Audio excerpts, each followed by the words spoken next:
Les travailleurs togolais vivent-ils de leur labeur? Le travailleur togolais est-il épanoui?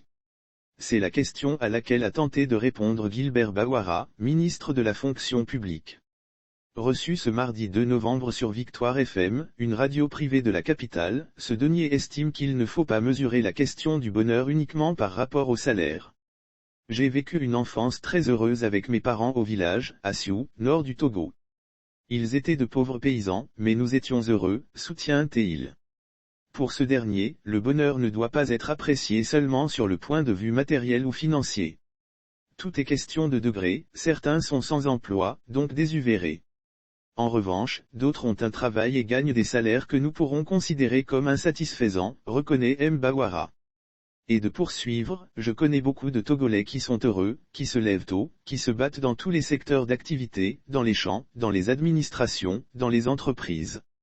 Donc je crois plutôt qu'il faut reconnaître les efforts qui sont consentis par la collectivité nationale, à travers le gouvernement, pour répondre aux besoins et aux attentes des populations togolaises.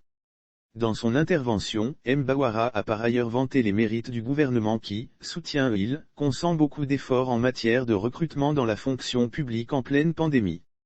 Selon le ministre de la fonction publique, ce sont des efforts à encourager, dans la mesure où la situation n'est pas pareille dans plusieurs autres pays de la sous-région. À noter que la sortie de Gilbert Bawara intervient à la veille d'une grève de 2 jours, à partir du mercredi 3 novembre 2021, annoncée dans le secteur de l'éducation au Togo. La Fédération des syndicats de l'éducation nationale, FESEN, réclame notamment la gratification exceptionnelle promise mais non cessée aux enseignants. Un mouvement de débrayage de 48 heures jugé illégal par M. Bawara, qui prévient que les enseignants qui suivront le mot d'ordre de la FESEN en tireraient des conséquences.